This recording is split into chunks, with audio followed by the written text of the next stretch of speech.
So hey guys, it's Ziant again. More Battlefield 3, even though I'm still playing Black Ops 2, I've got a little bit of footage saved up.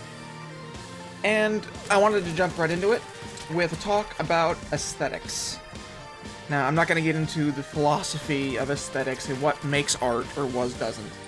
I am going to talk about how a map and how a game looks, and how I think that's important for the enjoyment of the game. I picked scrap metal as the map to talk about this on because I think it's the ugliest map in all of Battlefield 3. By far. Also, I hate it, but I put on the MP7 because it's a really good from the hip, and it's just close quarters, so, you know, you want a good from the hip, high damage, high fire rate weapon. As I go between Battlefield and Call of Duty, and specifically Modern Warfare 2 and Black Ops 2, and Bad Company 2 and Battlefield 3, I'm struck by the change in aesthetic between each game. Between the two of them, I think Modern Warfare 2, even though it came out in 2009, is still a much better looking game than any of the Call of Duties to come out since then. Black Ops was muddy, at best, except for a few maps. And Modern Warfare 3 was just a lot of gray and brown. Black Ops 2, on the other hand, is a lot brighter. There's a lot more color. Treyarch has finally added color to their color wheel. But like all Treyarch games that I've played, all the colors, bright though they may be, are incredibly muted. There's almost a twinge of gray to everything about their games. And when you look at a Modern Warfare 2 where the whites are white, where the blues are bright blue, where the reds are all shades, and they stand out from the rest of the map. And then you go to Black Ops 2, where you could take the exact same map, but the whites would be sort of dirty. The blues would have this grainy look to them. It's something that gets in the way of my enjoyment of the game. And between Battlefield 3 and Bad Company 2, I think the same is true.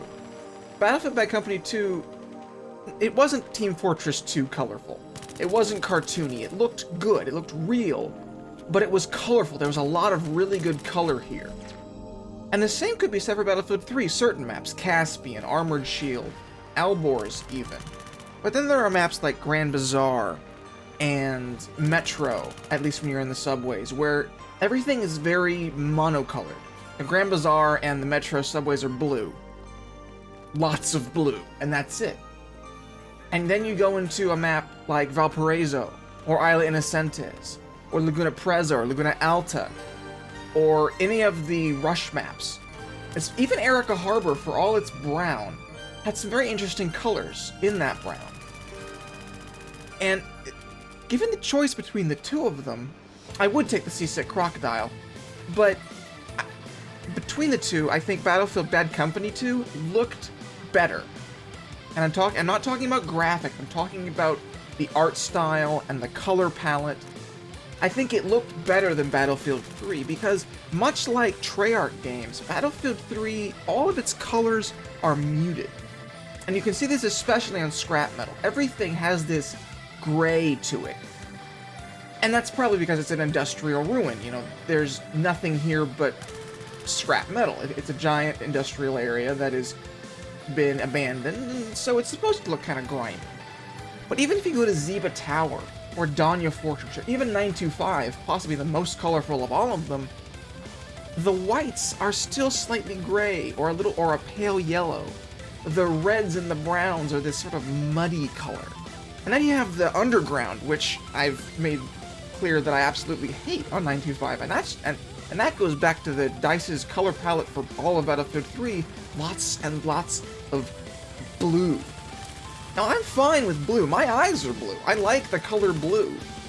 But I don't know why everything is so blue. One of the problems that arises when you have color palettes like scrap metal, and like Black Ops and Black Ops 2, is that you have to be really, really careful how you create your character models. Because if they don't stand out in the background, players aren't going to see enemy players, and they're going to be frustrated that they've died to an enemy that was right in front of them, but they can't see. Simply because they blend in with the background so well. And again, scrap metal is a great example of this. The enemies, the Russians in this case, wear black clothing, black armor.